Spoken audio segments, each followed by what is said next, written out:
think about it or to pursue it. It's always been a thing. Mm. For me, even like as a kid, I always wanted to get married and have a family and, start a family and create, everything that I need to create for my life. So it's always been a thing for me.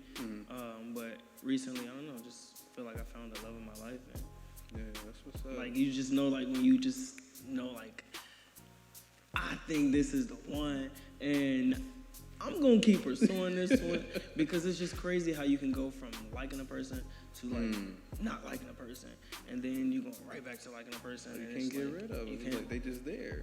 Right. You know It what I'm wasn't saying? like that before, so.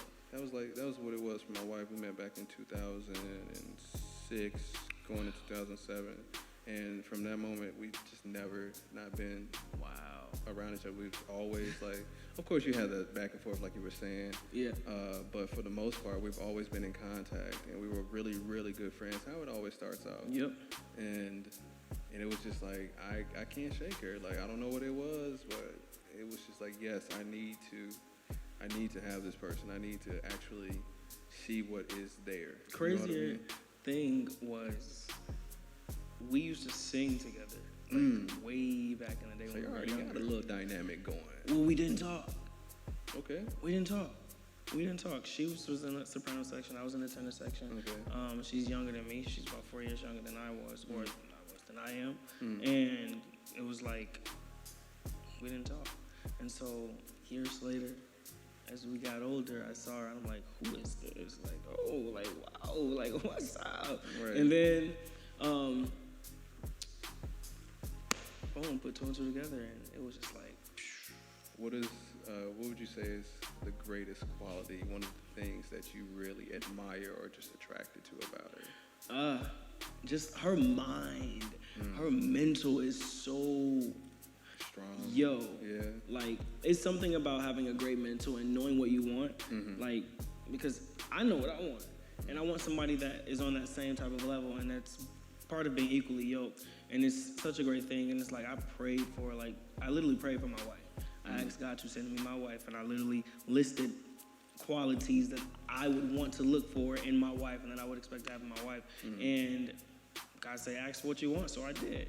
And he sent me exactly what I wanted. And when I tell you it's to the T, I've had relationships before, but when this one is to the T, yeah.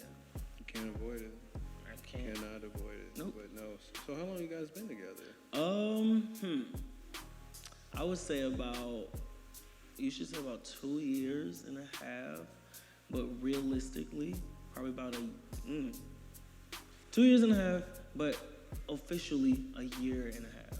Okay. Or two like that. So 2 years and a half, and well, it actually was longer than that if you really want to count the off times.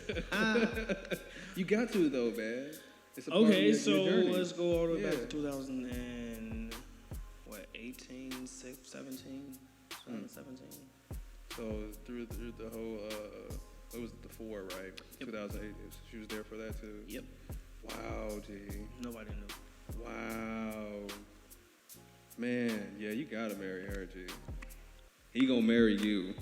I'm dead. Because, like, man, she with you through that, bro. Yeah. That's heavy. Absolutely. You know what I'm saying? Absolutely. Like, so, like, when you come off, okay, my favorite performance was your first one on the 4, bro. Like, you killed that John Legend song. Love. I appreciate You know what I'm saying? The performance was appreciate there. I mean, I always knew that you can sing, but, like, I've never seen you perform. So I was just like, okay. Like, definitely. And just to have Diddy fuck with you, too. That was the, you know. No, it was love. You know what I mean? That was love. How was that, like, just sitting with all that? You trying to see? I saw it on your face, though, bro. I saw your face, bro. I was like, boy, he's soaking right now. Like, what was that feeling like? It was like, that was something walking on sunshine. Yeah. Like, I literally felt like I was walking on sunshine. Like, it was amazing. It was a great experience. It's like, to put it all into perspective, it's like being surrounded by people who are saying, welcome, you're finally here. We were waiting on you to come. And this is like a dream that I've always had, right? And it's like I came here and these big doors opened up and it's like Heaven's Gate. You're here. Right. So that's how it felt. like I just felt welcome. I didn't feel like, I didn't belong or none of that. It was just perfect. I felt like I was.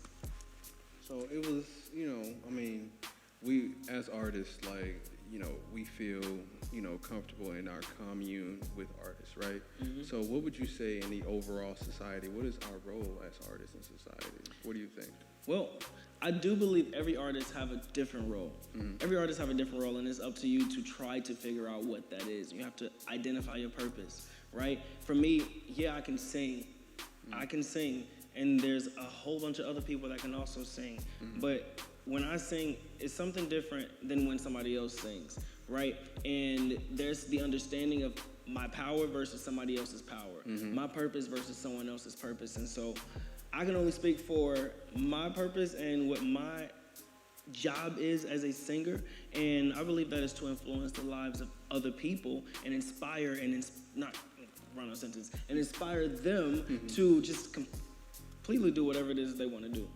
Right. Do whatever it is they want to do in life. Like, that's literally where I've been. That's been my message that I've been pushing to people since day one. Whatever it is that you want to do in your life, go for it. Do it. Don't let nobody stop you from doing that. Achieve what you want to achieve. And so I look at myself as the inspirational type of an artist. You get what I'm saying? So I'm an artist, but my job is to inspire, motivate, and to change people's lives through my music. Oh man, is that what got you into teaching? Like that, wanting to influence and wanting to be there for, the next... Absolutely. Absolutely. Wanting to just pour into the next generation. You get what I'm saying? Because I've always had that. Even if, as a kid, I can remember my cousins saying like, "Oh my God, you always bossing us around. Oh my God, you always telling us what to do." And yeah. That's the leadership, though. There you go. And that was another gift that I was blessed with. I just didn't know how to, control it at that time. But as I got older and where I'm at now, learning how to be an example for those that you need to be an example for, and pour into those that you need to pour into. And that's where I feel as if though I was led to be a teacher, be an educator at the place where I'm teaching at. And so... Man, bro. Yeah. Like, what happened? Like, okay, so describe the time when you knew you could sing. It was like, with, you know what I'm saying? Like, what was that? Like, oh, shit. Like, I got a voice. Like, what was that like? When I was like 6. Yeah? Yeah, 6 years old. What'd you sing, though? Like, what was that song? What did I sing? I have no idea. Do you remember the first, like, real song that you sung in full? Yep, and I was probably 5. My mom said I was 2, but I don't quite remember that. But I believe I was either 4 or 5. Mm-hmm. We could do the math. Who knows? It was in 1990 something. Anyways, I was singing "I Love You, Lord" today. It was at my cousin's 21st birthday celebration. They had it at church. Yeah, that's what's up, man. Like, so obviously you sang in church, right? Mm-hmm. How would you say that influenced your passion behind the singing? Like, because obviously there's something spiritual there, right? Do you think that gives you an extra edge on the performance? Because you think about it, man. You know what I'm saying? You think about the glory and the grace that you've been, man, bro, and the mercy.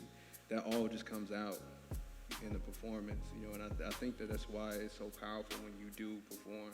You know what I'm saying? The chills, like, I felt that shit. I was like, man, it's out here. You know what I'm saying? But no, I love to see that, though. You know what I mean? It gives artists like me that are looking for that kind of thing, and it gives top artists like that you are in front of something different to see. It's like, this is what I've been looking for, because they want everybody to be great. You know what I'm saying? They want everybody to knock it out the park. You know what I mean? So, like... I think, well, first, to answer your question, absolutely. That is one of my leading factors when it comes to performing. I never forget my grandmother telling me right before I went on the stage of The Voice, she said, ask God to send his angels before you, out on the stage before you go and perform. They will fight the battles for you, right? In other words, put it all in God's hands. Right. You can't handle everything, so put it all in God's hands. And literally, once I sat back and understood what that meant, to put it all in God's hands, is to say, let go and not focus and worry on the things that you can't control. Control the controllables. There are certain things that you can control, and there are certain things that you just can't control. And don't be upset when you can't control those things. Don't be hurt when you can't control those things. It's a waste of energy, right? And so, for me, every time I step foot out on stage, there has been something, even since I was born, I even remember stories where my mom was telling me my great aunt, God rest her soul, she told me that, or she told my mom while she was pregnant with me, she says, you're pregnant with a God-sent child. You're pregnant with a God-sent child. God sent that child to you. And I never forget those words, right? And even when she was alive and I saw her when she was young, she always came to me and she said, you anointed, baby, you anointed. And I held on to that. And it wasn't until I was 21, this was right after The Voice, I didn't get what people were saying, like, every time you sing, I just feel so, just this, or I feel this, or I feel that. I didn't get that. I didn't understand. I'm like, what are you talking about? It was at first. Yeah. At first, it was like, what are you talking about? Like, what you feeling? What? But I started to realize, my auntie said, you have an anointing. And if you know anything about the anointing of other people, when you see somebody with an anointing, it's just God's anointing that allows it to fill the room. And it allows you to feel uncomfortable. It allows you to feel some things that you probably never felt before, and you don't even realize that that's what's happening. And so the anointing, I accepted it, right? And is there something that I just couldn't run away from. So every time I perform, even while I perform One Dance by Drake, it was so confusing. I got messages from people saying, oh my God, I cried. You inspired me to change my life. Huh? That song, specific song. And I said, okay, what is this? It's not the words. Right. It's not the music. It's the anointing. There was an intentional thing that was happening in that moment that was undescribable, that only that person was able to feel. Man. Like, so with that responsibility, so I would think that that's a kind of, I guess, power. You know what I'm saying? Absolutely. Like, how do you specifically handle that to the day-to-day, knowing that that's what's on your life? Like, how do you balance the ego, I guess? You know what I mean? It's heavy. It's definitely heavy. It's definitely something heavy because you have to always be, it's like you have to kind of be who people want you to be at the same time while trying to be who you truly are. I mean, so how do you do that? Like, well, I don't want to get in your business, but it's just like, it sounds so nuanced. Like, what? Okay, so obviously, you have this following, dare I say, celebrity, status, right? Even like going places, people seeing you, like, is it on your mental health? Like, does that, when you go out, do you have like some kind of apprehension or cautiousness about just moving around? Like, absolutely. And knowing that that's on your life, and knowing that when people see that and they feel that, they want to, draw you in, they want to come close, they want to be a part of that. Like, and it is kind of like, taking your energy, not so much as draining it, I guess, but, like, isn't it tough just to have that weight and in this, like you said, trying to be a regular person? Like, do you have outlets? Probably your fiance, you know what I'm saying?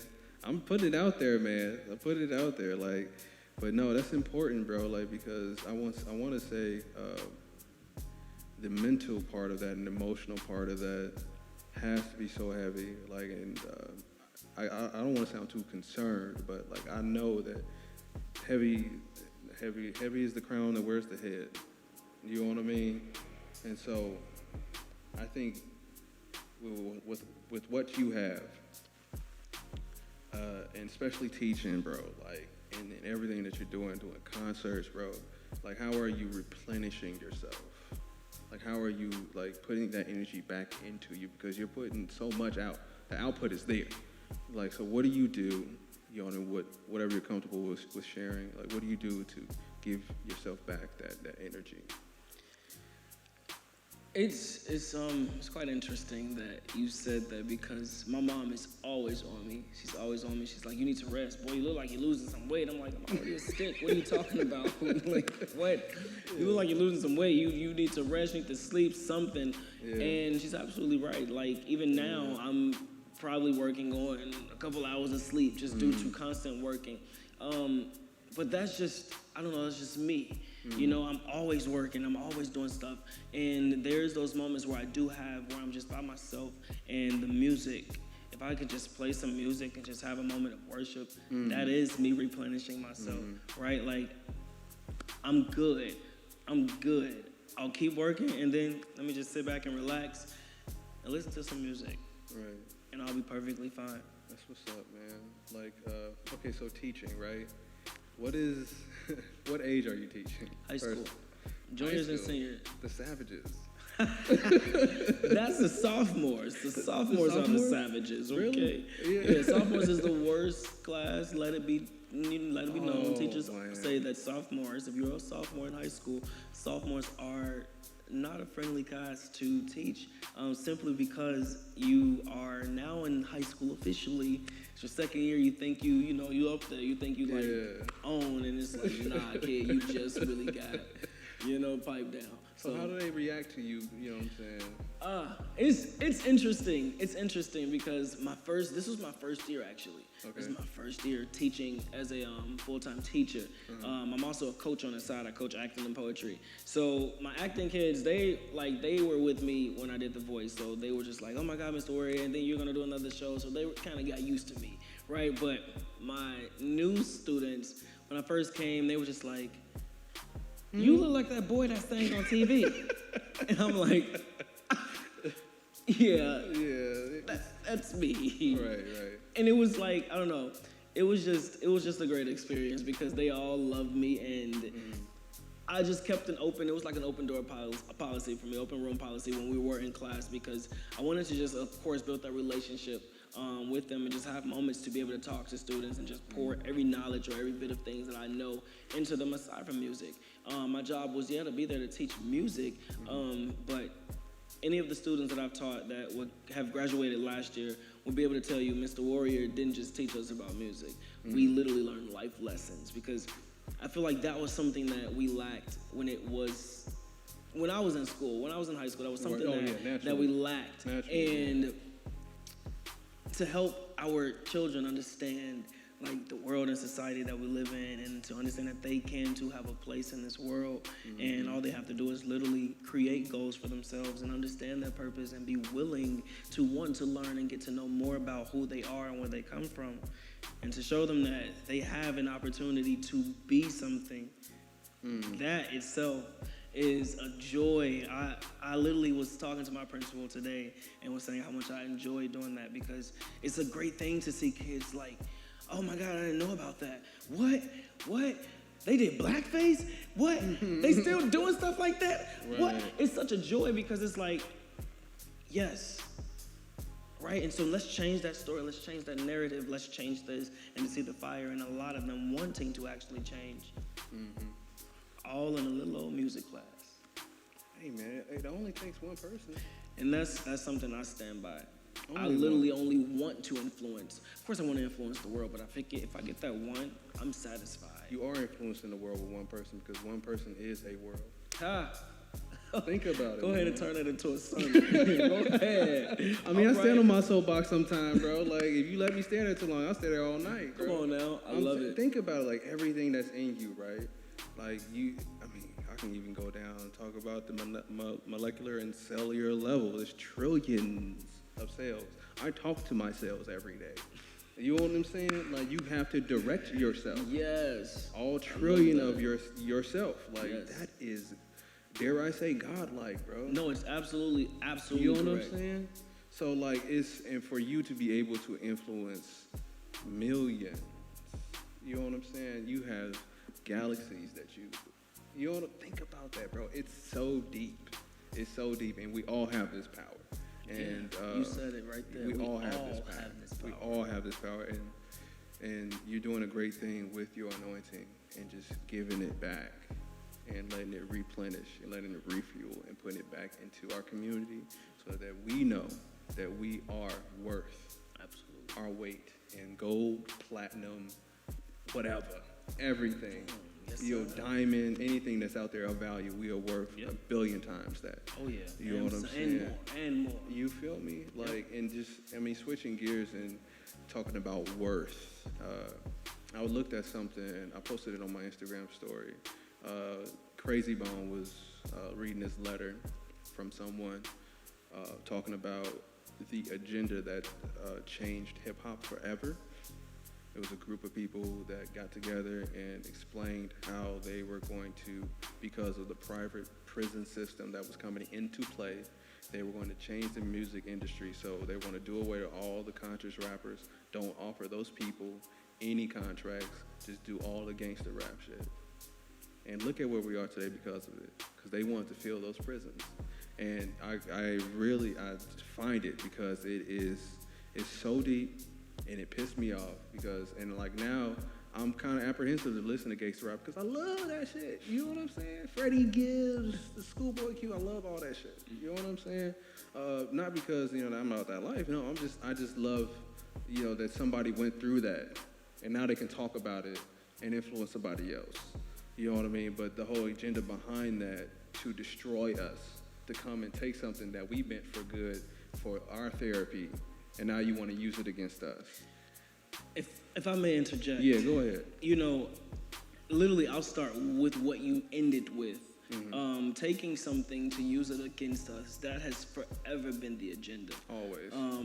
Even as I go back into my lesson that I'm teaching with my students, to understand, because right now we're talking about blues, and to understand that minstrel shows is one of the things that helped propel blues to help make it look what it's looking like, right? It took blues and made it look like something completely different. These minstrel shows did this, right? Same thing with a lot of our music, soul music. They took our songs and turned it into these other styles of songs, right? Changed it, and the agenda the entire time was to destroy. The entire time was to destroy. And so when you really sit back and think about it, I haven't done too much, research on what you just said in regards to the specific write-up or agenda, whatever Crazy Bones was talking about. Yeah. However, that is something that I have been speaking about, and I was trying to figure it out for such a long time. What is so wrong with gangster rap, trap, drill? What is so wrong with this music? What is the problem with this music? Why do people look at it as if it's a problem? And then I sat back and I said, well, it's because people don't like what they're hearing. Yeah. They don't like the words and the lyrics that they're hearing in these songs.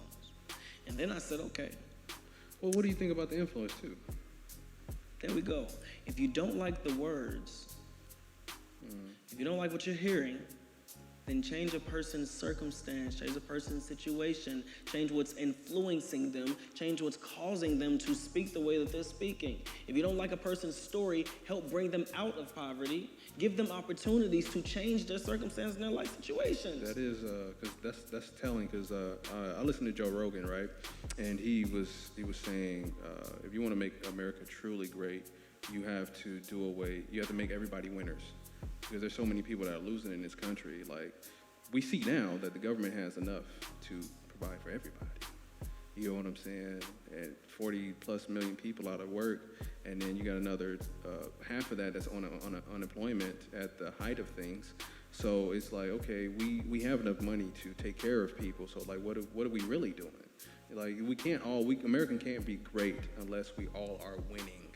And that's one thing where I'm not sure. I would love to see that happen. I would love to see that happen in our country. Not a lifetime, but we can be hopeful. We can be very hopeful. But as I even go back to history, America was never necessarily here for us. Right? Never really here for us. We fought hard to try to learn how to read and write the things that they already had in place. Read their books, write, understand their language that they were speaking. We fought hard to try to understand those things so that we could be on their same level and be treated equally as them. But it was never really here for us. You know what's ironic about that? Here in America, right, we learned from them. And I was actually just talking about this with my guest, Denisha Maddie. We'll talk about that too. We learned from them, right? But they learned from us. Like, who taught Socrates how, you know what I'm saying? Who taught all these mathematicians? They went to Morocco, you know what I'm saying? Like, so it's so deep, bro. But if you don't know, you don't know. Exactly. Know your history. There you go. You know what I'm saying? So, there you go. I can talk forever about that, bro. But like, I really wanted to know, like, some of the things that you've experienced inside of the music industry, even if it was, you know, during your stint on The Voice, and like, was there anything that you saw that was interesting, something that you didn't know was happening behind the scenes that, you know, maybe you marveled at, or you just, again, thought was interesting? There was nothing that was too, like, out of the ordinary, or it was just like, behind the scenes of either of these shows. It was all like, I don't know. It was cool. It was cool. They do a great job of keeping things smooth. I will say The production. the production does a great job of keeping things smooth. And if you're a talent, they do a great job of keeping you separate from knowing what's happening behind the scenes. Oh, now, wow. unless you are really, really one of the ones that, you know, are really trying to figure out what's happening and really trying to catch on, then you really won't know. And your focus should really be, they do a great job of also making sure your focus is on what your focus should be on. what's up. And in that situation, for me, it was the competition. So if anything did go wrong behind the scenes, I didn't really, know if there was anything odd or off. I didn't really know. One thing I can say is I was under the impression, this was right before I got sent home on the 4. I was under the impression that I was going to be battling Saeed, who is the one that I took out to begin with, because that's what the media was promoting. It was the comeback battle. Right. They brought back Saeed, Candace, Javaya, and Ash, and they were supposed to battle the people that Innocence took them out. Right. And so that didn't happen. You know what I'm saying? So it was like a little odd and off for me in that moment, and it was just like, what happened here? Right. But besides that, everything else was so smooth. It just, I wasn't even, a lot of stuff I wasn't expecting to happen. Was there like, there had to been like some kind of contractual agreement too, right? Like just going into that. Because I know I've heard some things, I don't know if you can confirm or deny, but like the whole music part of it, like afterwards, like apparently you can't create any music for a certain amount of years afterwards. I'd have to disagree with that. Yeah. I don't know what type of contract. Because literally after every show I've done, I've released music. Oh, okay. I've released music, and For sure. it's my music. I own it. I'm getting the money from it. So after every show, I've released music. So Yeah. So one more thing, man. Talking about artist responsibility, everything. Is there one thing that you would like your students to know, or just people in general, whether it be about you or just a general thought, man, just to leave with people, with your experience? Absolutely. From the overall experience of the industry, just the music and just business with itself, is understanding and knowing how to separate the business from your personal feelings. And I had to learn that, in a sense, the hard way, but I still had to learn it. I had to go through a lot of things. I had lots of moments and nights where I'm just screaming to the top of my lungs because I don't understand why I'm losing out on deals, why I'm losing out on opportunities, why are doors closing in my face, what's happening. It's because I didn't know how to separate the business from my personal. And what that means is when someone has a business, sometimes they have to make the decision for the betterment of their business. It's not to say that you're not talented. It's not to say that you're not worth. It's not to say that you don't meet the requirements. It's to say that at this moment, I have to make a decision that is for the betterment of my business. It's almost as if I have to lay you off. Right. It's hurting me to do so, but for some odd reason, we don't have the money in the company to be able to pay you, so I have to lay you off. You're It's such a great unpersonal. worker. It's Just- nothing personal. There you go. We just can't afford I it. just can't afford it. And so when you think about things like that with that mentality, auditions, whatever it may be, you walk into a room and you may get a no. Every no does not always mean no. It just means Not right now. not right now, or It you're ain't not for you. technically what we were looking for. You don't fulfill what this company was looking for. And that's 80% of our field. And so I had to learn how to let go. Again, going back to our opening, learning how to let go and just let God. And learning that your journey, everything that you go through on your journey, all the no's that you get, every no, whatever that looks like, all the closed door, all of that was there to build character. It's building a thicker skin because it's making you upset and you're like, why? What is happening? And so now you're bulking up because now you want to get better. You want to figure out what's happening to change the narrative. Made you a better person over. Made you a better person. So business is business and it's just business. And that's it. Don't stress yourself out. And that's a word to all of our black people. Business is just business. That's it. But no, let everybody, I'm sure everyone knows where to find you. But like whatever you got coming up next. Well, first, wait a minute. I'm just capping. I'm capping. Make sure you Yeah. check me out on all Yeah. social media platforms at I am Jason Warrior. I'm got a concert coming up next, October 4th. October 4th, my virtual concert is going to be live, so make sure you guys stay tuned for everything that's coming up for that, ticket prices and all of that stuff. Check out my website, www.iamjasonwarrior.com for more information about all the stuff that I got coming up, new music, all of that. Boom. My man, it's been a pleasure. Brother, I appreciate it, man. My man. Yes, sir. That's Jason Warrior, people. And you can find this episode when it airs on artolivelifepodcast.com and look for the trailer on my Instagram, CLA_pro.tv. It's been one Chicago and the rest of the world. Peace, light, and love.